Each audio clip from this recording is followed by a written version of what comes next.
Okay, I don't know if this is working or not. Sorry we lost you. Anybody out there? There's nobody out there.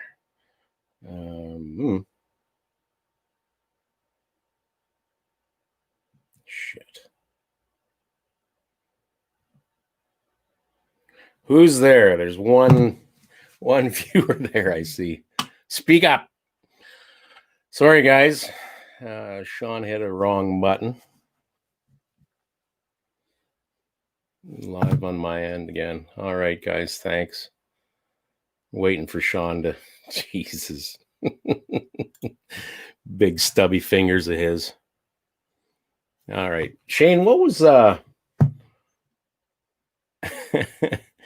what was that question or statement that you had there?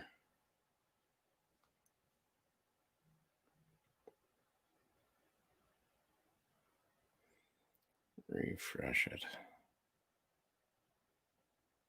God damn it. All right. Getting all sorts of advice here. Yeah, Sean did hit the wrong button. All right. Any thoughts about the election, you guys? My God. I'm going to refresh that too. Where were we? Lubes, I suppose. Grease versus oils. Like I was saying before, I'm a grease guy. Oils for triggers and stuff like that. At least on both action rifles. It seems legit. Sean hitting the wrong button. Absolutely. Where is that fucking guy?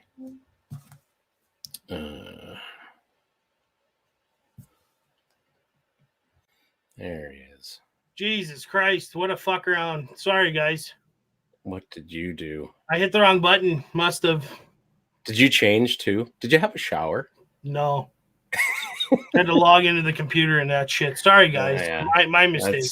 That's all right. Right back at it here. Yeah. Shane says, depends on the action tolerance. A looser action allows for grease. This is true. A tight DLC runs smoother with a synthetic oil. I could see that. I use Swannies, he says, and wipe it off. That's exactly what Chase Curtis was saying. Yeah. I gotta try some of that Swannies. I don't even know where the hell to get it. I haven't even looked into it, but wipe off grease lugs, oil firing assembly. You know, that's something that that I extremely rarely do.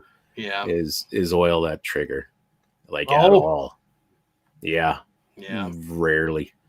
I don't know. I kind of like them dry. That's what she said. Yeah. Anyway. No, like when I was running gas guns pretty hard, like putting thousands of rounds of ammo through in a month, I actually used frog lube, and I used the proper method. And I took the bullet carrier group, stripped it apart, coated it, and then cooked it in the oven for, I think it was 105 degrees for like 5 or 10 minutes or something. And it worked like a hot damn. Like, it was phenomenal. So you actually heat up your parts and then apply that stuff? No, you apply it and cook it on, and then it cooks into the pores, right? Yeah. So Jens brings up a good point about the trigger techs. They got that little roller assembly in it or whatever, and they don't need oil. I believe that. You know what? I got frog lube.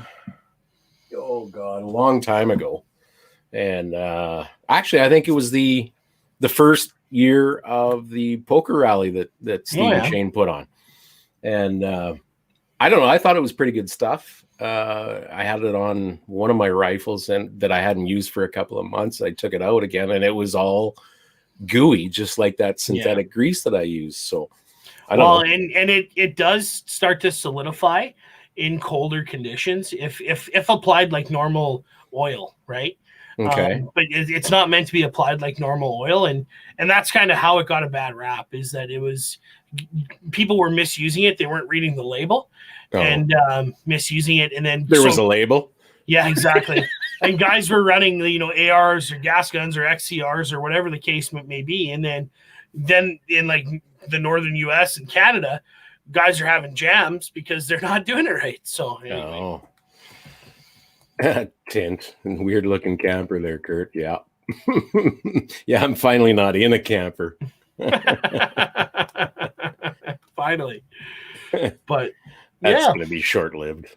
no, for sure. Yeah, I'm going to be back in a camper. So Shane says he lubes every 500 rounds when he cleans it. I'm wondering how many other guys run that long. I've gone as far as, I think, 450 rounds or something like that on my 284 back in the day. Doug, I'm back. Did you miss me? Yeah. Of course we did, Doug. That's right. Guys with the precision rifles, especially the smaller bore rifles like Carey's 6XC.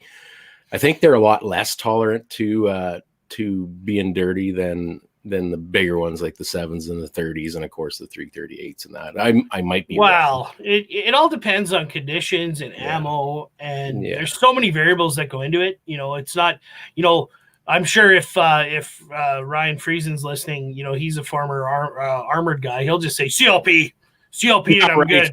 You know what I mean? And I put that shit on everything. Well, it's one thing when you're on top of a Leopard and you're literally pouring CLP into your 50, your M2 Browning 50 to rack that shit through because you're getting a jam. It's another when you're actually in competition or whatever and you have a jam. You don't have that luxury. But regardless, I'm a fan of oil myself. I do grease my pistols, like where moving parts touch, essentially.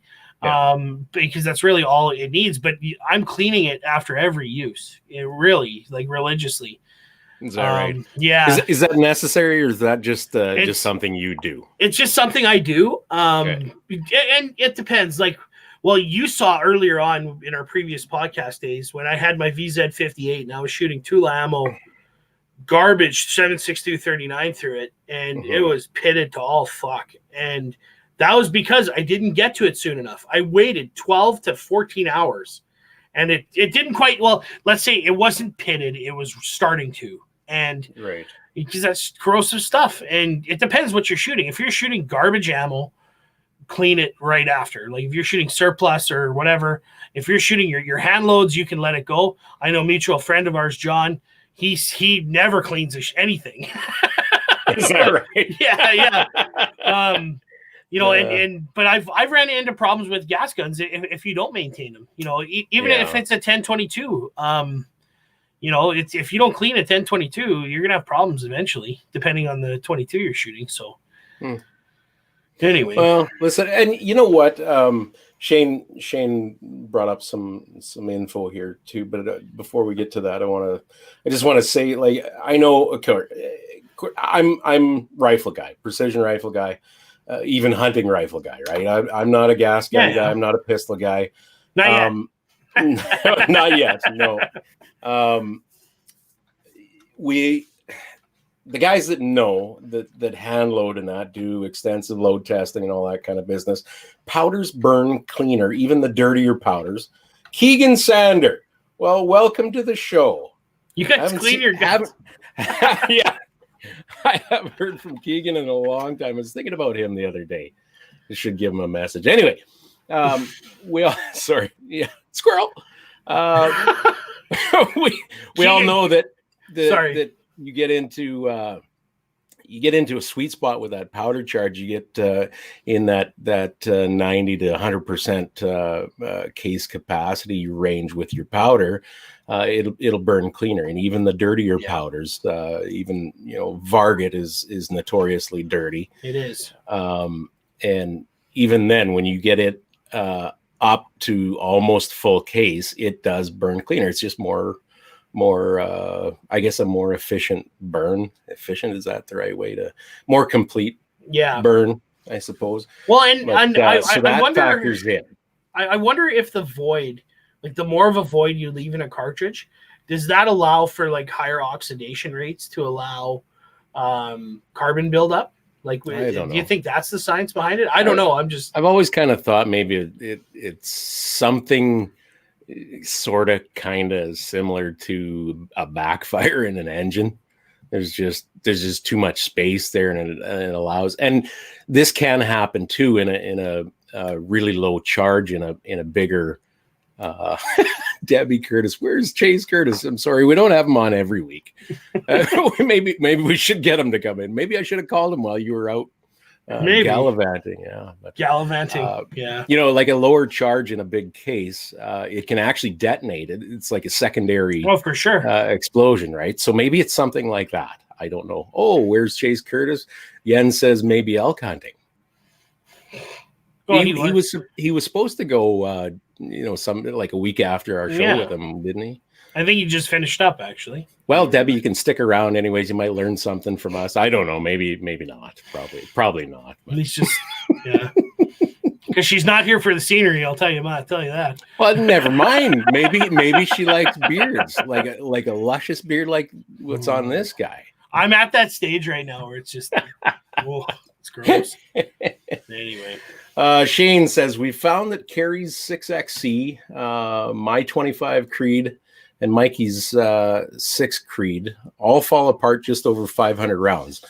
All similar case capacities, velocities, and powders with similar burn rates, like Reloader 16 and Hodgdon 4350. Very true. That surprises me a little bit. I'm pretty sure that you guys aren't running super hot. Well, Mikey, maybe. I saw how he ran his competition match. I think that's what it was back in the day. Holy crap! Anyway, that's surprising. That's a lot of rounds through a rifle like that before cleaning. But anyway, good to know, Shane. Definitely. Luke, our buddy Luke Golden. Always something to say. Yeah. You're gonna have to skip tonight. Yeah. Sugar is at 14.2. Take it easy. Yeah, take it easy, buddy. Kidding, Stay safe. Take care of that shit. Don't fall into a coma. No, exactly. Here, Isaac Wheeler. My Tavor hasn't been cleaned since I bought it 7 years ago. 22s after every second time out, and shotguns. What's cleaning? Question mark. Well, Tavors I found will feed anything regardless of the conditions. It was built in the desert by desert people. It's gonna go bang, you know. So anyway, let my people go. That's right. So too funny. What about shotguns then? You said about your, remember when we were talking about shotguns for me. What was it now? Was it you that said they're dry? You ran your 870 dry or wet? I put the odd to, like, I think I lubed it when I first got it with oil. I can't remember what oil, but other than that, I just run it. It's because an 870 is not conducive to any form of failure besides double feed or short stroke, right? Mm-hmm. So not if you talk to Oscar. Wow. Well, there you go. Russ is on your side. Yeah. Clean my shotgun only when they stop working. What about lube though, Russ? I wonder. Well, you got it's got moving parts, so you got to keep it lubricated. But my 870 I haven't touched since I bought it new. And I'm a firm believer in burnishing, parts sliding together like this until they get really nice and shiny, until they gall. And then you got to do something about it, I suppose. That's right. No, I'm not a firm believer in that. You know what? I've galled bolt lugs before. Well, I can imagine. Back a long time ago when I really didn't know what I was doing. I think back when I was neck sizing, and that's a long time ago. So you get the odd case that would chamber hard. And of course, dumbass, I am pounding the bolt. Yeah, you're hammering that round in. You're pulling a Rob Nibbs and just hammering that cocksucker down. Yeah. And this was on an old 243 of mine, and I got looking at the bolt later on that night, and sure enough, it picked up on the lug face, and there's a nice little gouge on it. So please, for the love of God, you people, grease your lugs. You people? What do you mean by you people? You know damn well what I mean by you people. Speaking of you people, Doug Roddenbush. Thankfully, we're not sponsored by Rogers. That's right. Hey, Doug says, how do you guys feel about the difference between the 6 mil and 243? Well, that's a bit of a question right there. I'm assuming he means 6 mil Remington, like the old 6 mil Remington. I would assume so. Yeah. What are your thoughts, Sean? Have any? I've never hunted with either cartridge. I was gonna go take my doe this year with a 6.5 Creedmoor, which is not a 6 mil. But I don't really have an opinion on the matter. I mean I wouldn't take a deer with a 243. I'm just not. What? No, I mean if it's from me to the table away here, I might take a shot at it. But Really? yeah, I just don't feel ethical enough, if that makes sense. Is that right? Is yeah. that because you drank the Kool-Aid? Or like because there's No. been all sorts of articles and all Yeah. sorts of internet stuff about it's not 243 is not big enough for deer. Well, you know what?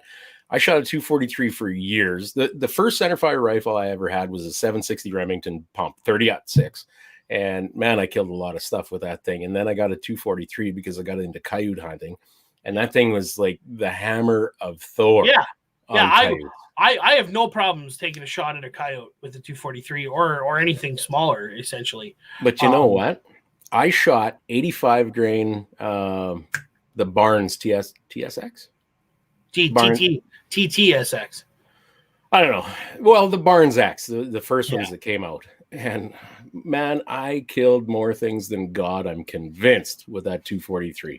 Oh, I'm not disputing that fact. A lot, like Doug says, I've shot loads of deer and antelope with my 243. Yep. And you're not the only one. It's just, for me personally, I just don't feel comfortable doing that. I'd want something with a little more, I hate this term, but for hunting, with stopping power, if that makes sense.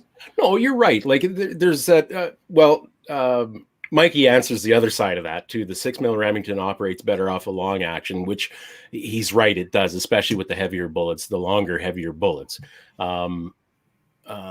There's always been that question. I used to get asked this lots, not so much anymore, but what would you give a new shooter or new hunter or a young hunter? Or a lighter, frailer hunter, like a thin woman or something like that. I used to say 243 all the time, and man, I would get hung by my balls. Guys disagreeing, and that's because back then I was a 243 advocate. I still am. But you know what? I think there are better choices now. A 260 Remington, like the exact same case, very little difference between the two. I would even say a 6.5 Creedmoor. 6.5 Creedmoor, absolutely. You look at the sectional density on 6.5 bullets versus 6 mil bullets. It's quite a bit more. Yep. The other thing is a 7.08. Hard to go wrong with that. The old, but they're a little harder kicking though for a younger, smaller person. There you go, David Ryan, 7.8, hands down. They are naturally, of course, but you're moving.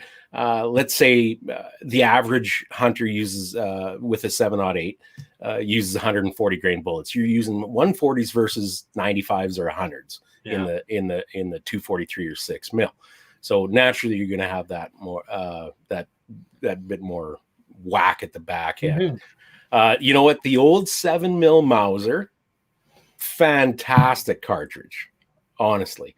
And yeah, Russ, the 6.5 Swede for sure. I have no problems recommending a 6.5 Swede. Absolutely. Again, another cartridge that works better on a long action. Actually, that might be your only option there. I would say so. I don't know. Like I started on a 270, believe it or not. I started hunting on a 270, and that gun, kicked like a son of a bitch because I wasn't used to it. But that's the only gripe I have about bigger cartridges like that for a young shooter, new shooter, is that if they feel that snap, and it is a little bit offensive sometimes, especially on the right firearm, it could dissuade them. Absolutely. Sure. Absolutely. Cody Fair says he loves the 7x57. Yeah, a lot of people do. Who was the old guy back way back, took the 7x57 Mauser to Africa and shot everything with the damn thing? Let me Google that. Well, there you go. I think even including an elephant. 6.5 284. Yes, great cartridge. Again, long action. Not that there's a damn thing wrong with that. But you're stepping up into 270 territory again there. Like with a 6.5 284, you'd shoot 140 grain bullets, I'm sure. 130, 140. And the standard for the 270 is 130 grain bullet, right? So you're pushing the same thing, but the 6.5 will have higher sectional density in that bullet than what a 270 will. So does Walter Bell ring a bell? Walter Nope. D.M. Bell? Nope. Anyway, regardless. Yeah. Mikey again. Main problem with the 243 or 6 rem is most come from factory with slow twists that don't allow you to use heavier bullets, which would make them more viable. Yeah. So the factory 243s come with a 10 twist, or at least traditionally. And I think when Remington came out with their 6 mil, it was a 12 twist. So it was geared more toward, the 85 grain bullets or lighter, I think.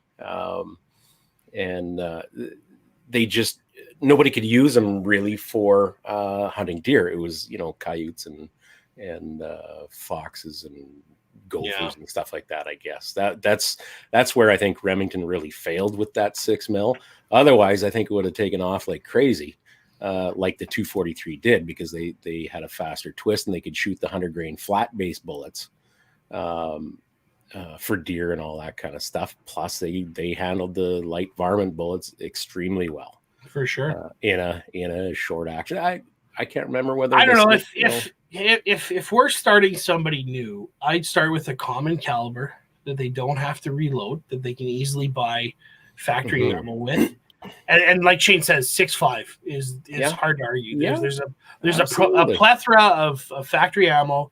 You can just go out and buy good ammo. Yeah. It's soft shooting. It'll take down everything, including a moose, with proper shot placement. Sure it will. It's just ready to go. It's as much as we like to pound on guys that are the 6.5 Creedmoor fanboys. There's really not a damn thing wrong with it, other than the hype. Yeah. And it struts around like a freaking peacock. Ooh, I'm a 6.5 Creedmoor, the spiral fluted barrel, and a K-Dex sheepdog action. And look at me. I'm just kidding.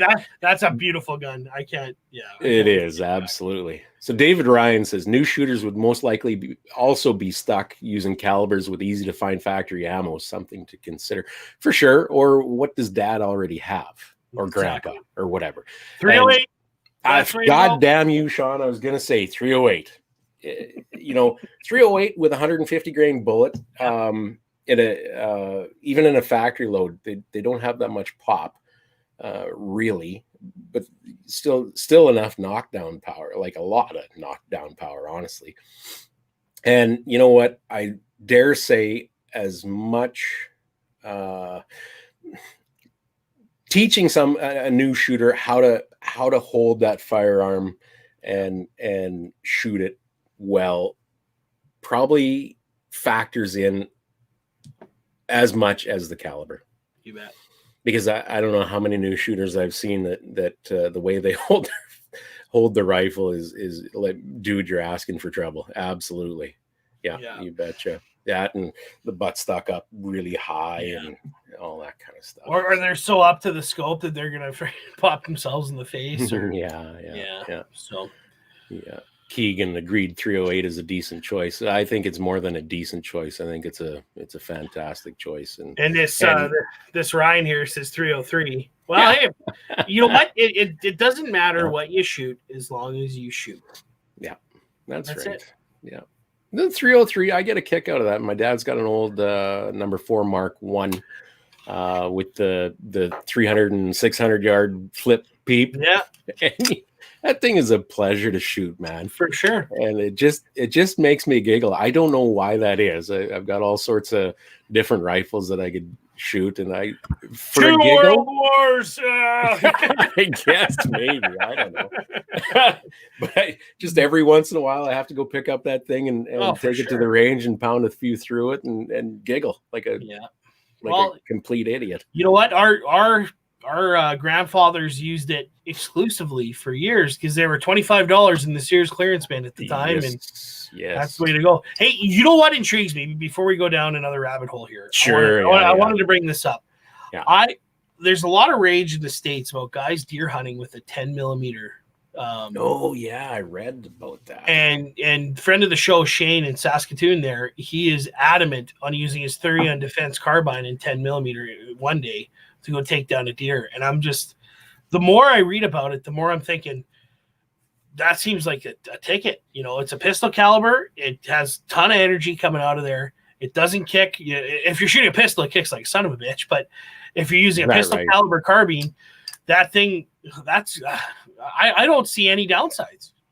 What's effective range on that? Like I have no clue. Compare that to a 44 mag. I would say the 44 mag has more, a longer effective range. You know what else would be cool? Taking a deer with those Ruger rotary internal magazine 1022 style. Oh yeah, those carbines. Those would carbines. Those would be.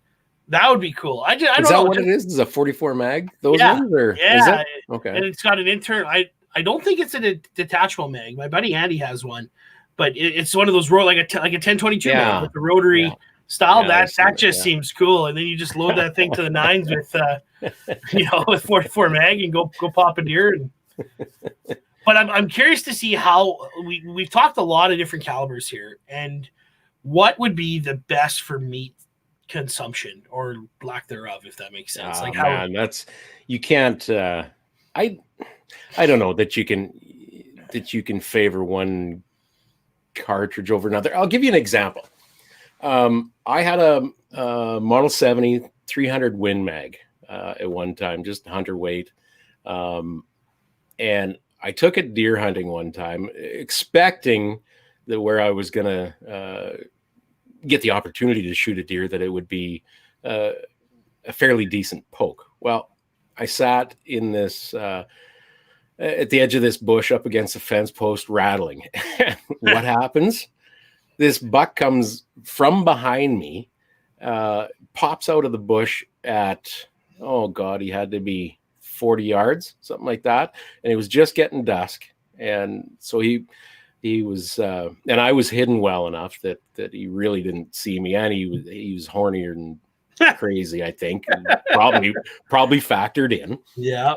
One track mind. Yeah. There was another deer beyond him, probably at about 400 yards that I was waiting for him to pick up his head. I knew he was a buck, but he was feeding. And I wanted to see what he was wearing. And this whole time that I was looking at that other buck, the one that came up behind me just kept getting closer and closer and closer. I thought, well, shit, I got to shoot this guy. And he was at about, I swear, man, 20 to 25 yards. He was definitely no further than that. And I thought, oh God, if I plow him with this thing, it's just going to be a mess of guts and goo. Oh, for sure. So what I did was I pulled down and I hit him in the breastbone, and I thought, well, maybe it'll scoot under his guts a little bit. I don't know. I think that's flawed thinking, but okay. Minimize the damage, I suppose. But I hit him and it zippered him probably about 8 to 10 inches or something like that. And the way that bullet hit the bone, it came right out, and it just pulled his plug, and he bled to death. Yeah. Weird. The other thing too, don't discount Texas heart shot as Texas heart shot. Yeah. I shot my best mule deer that way. You know how they get up and they bounce away, right? Yeah. Well, eventually, most of them they're bouncing away. If they're not too terribly spooked, they'll kind of stop and turn, right? Yeah. The guy that I was hunting with was going, "Rooster, you better shoot that son of a bitch." And I'm like, "Just wait, he'll stop and turn," because all I had was his back end. Yeah. And Rooster, shoot him. Rooster, shoot him, or I'm gonna. So of course I let one loose. And you know what? I hit him perfectly between the pelvic bones and made a bit of a mess out of his guts. But I ruined nothing. Absolutely nothing. And yet I've seen guys that use the 270 and make such a horrible mess. It's not even funny. Like, you want to just take the thing, drag it out, pour gas on it, and burn it. Yeah, You definitely. know, And like, especially well, if it's been in peas. yeah. Oh, or even if they're eating grass, that shit. Like if you It's gut shot terrible. anything and it's grass, it's disgusting. Like It's when I terrible. gut shotted mine with my 270 at probably 300, 400 ish freestanding. Oh, okay. It was a brutal shot. I should have never taken it. I was hungover. Yeah. And it was brutal. Anyway, Note to self. yeah, gut shotted at her and blew out her belly, and then but she still lived, and there was just that grass seeping out of her, and it was you could smell her. That's horrible stuff. Oh, it was fucking brutal, and like I still have some cuts of it. I won't eat it. I gotta brine it for like 2 or 3 days in the fridge, I think, before I eat it, just because it's just that rich. Like it's Is that right? yeah, it's gnarly, man. And Rob McMorrin, shoot him in the head. It doesn't matter the cal. Well, you're not wrong. I don't know. There's an old wives' tale out there that if you shoot a deer or an animal in the head, doesn't it build up lactic acid? Like the brain just tells its way without the signals being fired, the muscles are essentially go into atrophy or something, and it builds up. Oh, I don't know. I've never heard that. I don't know. Anyway. One of the best whitetails I've ever shot. We saw him in a pasture about 300 yards away or something like that. I took a poke at him, missed him, and this was with a 25-06. Somebody said 25-06 back. Yeah, a while it was ago. it was up in the comments there. Yeah. Oh yeah, Robert again. But so I went around the outside of this bluff that we saw him go in, and my buddy went through the bluff to flush him out, and he came out of that bluff like 110 miles an hour, and there was kind of heavy bush after that he was heading to, and I thought, well, I better. This is back a long time ago too, and I didn't know what I know now. I thought I better shoot him in the neck and put him down. Otherwise, because if he gets into that big bush, we're going to have a hell of a time finding him. Oh, for sure. If we do. And so I let him and shot him, and he went down like a sack. And I hit him at probably about 80 yards or something like that. He damn near ran right past me.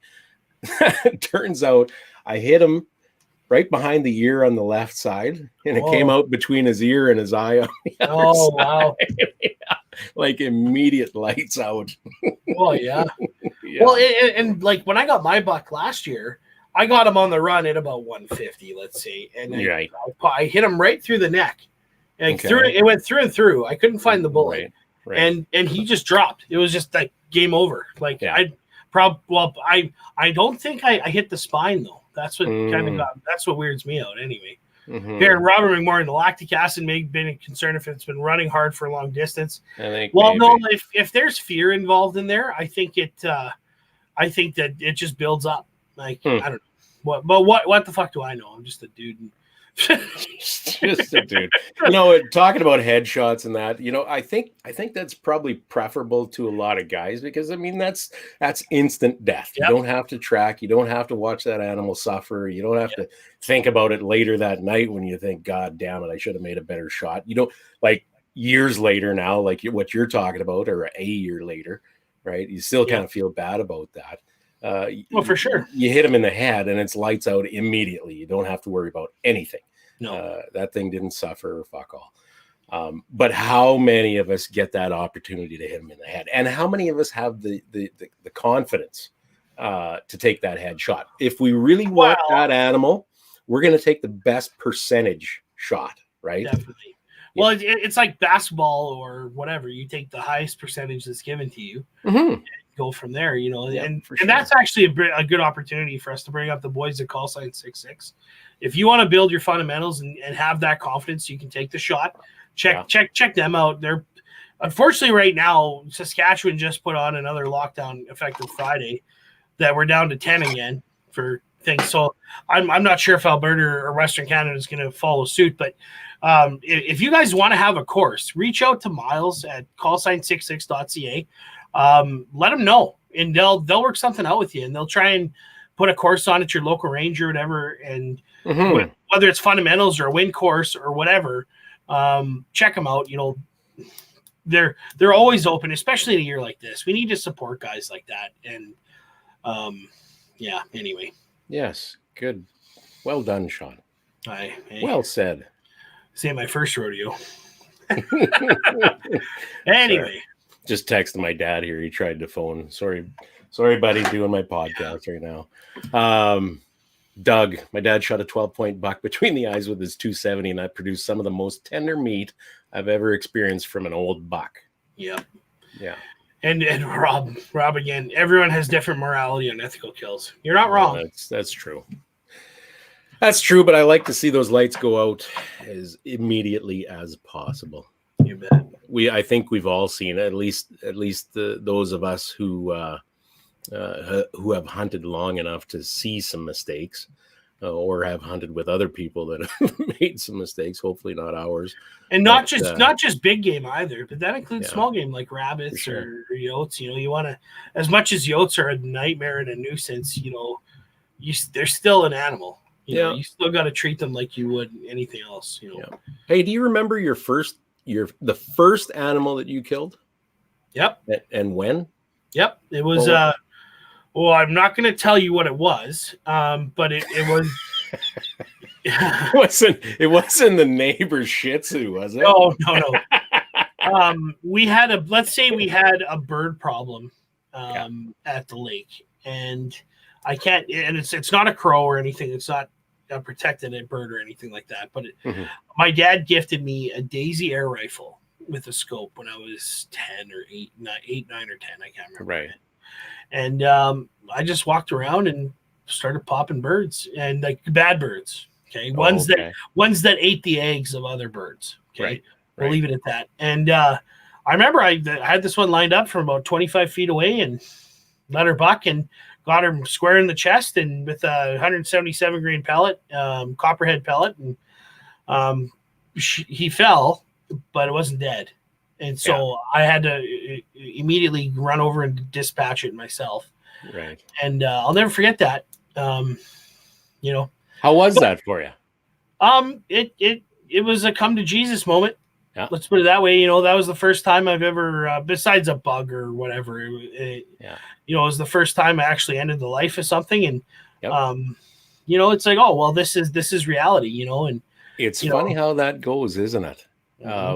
I've always been fascinated with guns since I was, probably 4. I remember Grandpa had some, Dad had some too, but Dad never had the time or the inclination to take me out and show me much. But I had this buddy, Robbie Capronzi, who hey, Robbie Capronzi. He came from a hunting family. Okay. So he was already exposed to this stuff. So 7 years old, we were out at my farm, and we've got this 22. We got to go kill something with it. Like, fuck yeah, let's go. And out around the yard, and there's, of course, a tree full of sparrows. Like, no problem. Line up on this sparrow, whack, and down it falls. And it was no problem at all until I saw that thing fall. And I still remember that feeling, man, that what the fuck did you do that for? Yeah. It's like a sparrow. What did that bird ever do to you? Well, it wasn't that, but like there's just no sense in ending that life. Like, it's not they shit on things, but and there was no purpose to it, right? You just killed it for the sake of doing something in the afternoon, right? And that's where I kind of got it. I'm like, oh wait, I need to be, and that being said, it was a fucking bird massacre that year after that. but still, it was, that first one, you're just like, why did I do this? And you kind of, and even now, like, that's why the show Meat Eater exists on Netflix, is because, there's as soon as you kill an animal, there's always that introspective moment where you're like, hey, especially an animal you're going to eat, you're like, hey, you kind of have that moment. I do, at least, where I say, in my head, I'm like, hey, thanks, buddy. Like, this is awesome. I appreciate this.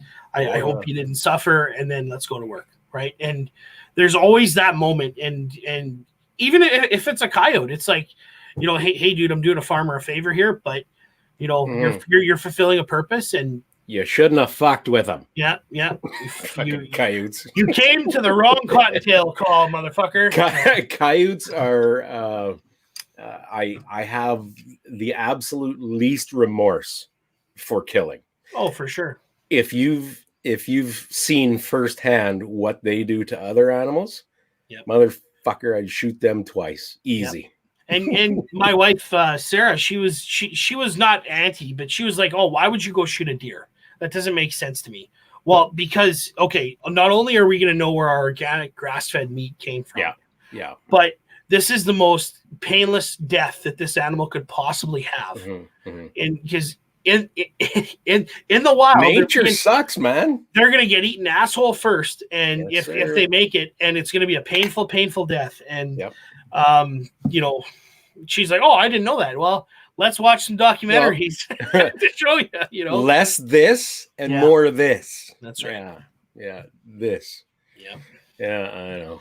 Jens. So Jens has been in Canada for what, Jens? Now 11, 12 years? 12 years, okay. Something like that. Came from Germany. His first kill, muskrat. Yeah. 44 mag. 15 yards. Didn't suffer, I promise. I promise. I don't think much would suffer at that distance with the 44 mag.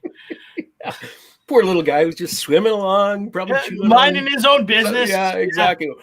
Poof. And it's just like somebody dropped the smoke pill, right? Yeah. Drop the piano on the next thing you know, he's in front of St. Peter. Yeah. What happened? Well, you got shot in the face with a fucking 44 mag. Right. What happened? Jens. Germany. That's what happened. That's right. He's got German anger all over you. Oh, well, I think this shit show's gone on for a little while here. What do you think? Yeah. Good talk though. That was a good talk. We haven't done hunting talk for a while. No, it's been good, and I'm not sure I'm going to get out this year, believe it or not. I was just going to ask you. You know, I got too much going on, and too much in life, as you're well aware from our phone call today. Something's going on, so well, you got to take care of that shit, man. Yeah. You know what? Getting out and getting reacquainting yourself with the outdoors might be a good thing for you too, to shed some of the stresses and all that BS. Man. Well, and I might just go one day. I might opening day for mule deer. I might just say, hey, fuck it. I'm getting up at 2 a.m. and I'm making my way down Southwest. Yeah, you were drawn this year, weren't you? Well, yeah. But getting drawn in that zone is nothing. It's there's a lot of tags given out in that zone. So. But that's quite a drive for you, though. Hey, 4.5 hours. Yeah. Yeah, that makes it a little bit tougher for sure. But still, it's you're right with what I've got going on. It might be better to go do that, or it might just be good for me and maybe you or a friend or somebody to go hop in the truck and let's go find a whitetail opening day. And you never know. God damn it! What is it? November 4th today. When does whitetail open? I'm not. I think December. No. Hold on. Let me look. Anyway. Whitetail should open in the southern zones here, at least about the 19th or 17th or some stupid thing like that. I'm just pulling it up right now. Holy smokes, that's not far away. 15th, Jens says. Well, yeah, antlerless mule deer for the draw is on the 14th. That's a week and a half away. Geez, I might get this project at Lumsden done just in time to get it done. Yeah. Well, why not, right? Well, you know what? I have a bunch of 140 Maxes loaded up for the 6.5 rooster. Nice. I think we might as well try it. Okay, I've got the hunting and angling guide up. Draw season is on the 20th for whitetail. For draw whitetail, the open draw whitetail is that Canadian non-resident? Is that what that is? That is Canadian residents only. Yeah. Or like I mean non-resident of Saskatchewan. Saskatchewan here, whitetail deer, Saskatchewan resident, regular season, zones, well, everything essentially is November 15th. Right. For rifle. As Jan said. Yeah, November 15th. Okay. So hey, that would be cool. Holy man, that's well, and antlerless is open for the first antlerless is open right now in the shotgun zones. Mm-hmm. Yeah. Anyway. Yeah, but that's shotgun. Hey, man. As you know, I can't hit squat with a shotgun. I don't know. I've never seen you shoot a shotgun before. Well, I guess I didn't take it out when I was down at the Regina No. Fish and Game League there. Or when we were up there and Frank brought his. I didn't see you bring yours out. I think you had it there. I don't think you shot it, though, did you? That's my problem with a shotgun. I'm not confident with it, and I like shooting a rifle far better. Well, anyway. When this COVID shit's over, I'm planning on bringing Earl Green out, and we're gonna do a course. Is that right? Yeah, that wouldn't be a stupid idea by any stretch. Get a half dozen of us together that mean business, and just get our fundamentals going. And even if you're just running your shells in your pockets, that doesn't matter. You train like you fight, and we're not allowed to fight in our homes, essentially. So, but still, it would be good to have Earl come out and teach us a tactical shotgun course. Just so we can get these fundamentals back up and go from there. Yeah. So. At least then get something to build on. I mean, Frank showed me some things there too, but I've never had any real direction and not enough. What do you say? Ambition to really get into it like I did with rifle all those years ago. Well, it's a completely different platform. You know what I mean? For sure, yeah. And torn rotator cuffs don't help. Shotgun either. And if you show up with a torn rotator cuff to an Earl Green course, you're gonna have a hard weekend, man. He's gonna be yelling at me constant, hey? No, you're putting through 300 rounds of 12 gauge in that weekend, probably. Is that right? Oh yeah. Wow. Albeit they're probably target loads, but yeah. So this David Ryan Friesen, he's a huge fan of flip flops and Rhodesian bushstroke camo. So could you imagine that getting fucking clapped with a 12 gauge double on buck by somebody wearing a Hawaiian shirt and fucking flip flops? Yeah, that would be epic. It's like a Mel Gibson scene. That's right. Hey, do you got any shout outs this week? Ben and Extreme Range Outdoor Outfitters. When is he going to sponsor the show? I think we shouted him out a lot. I know. You know what? He offered me a job. He wants me to come work for him. I'm like, dude. Do it, man. That would be stellar. Well, I told him $80,000 a year plus benefits. Shit, I don't even get paid that much. Yeah. He looked at me and I didn't even smile. Yeah. No, I'm serious. Yeah, that I'm home all the time, so I could accept a little less. Oh wait, but then my hours would be substantially less than what you would be living in that little cubby hole he calls an office there. And yeah, that's right.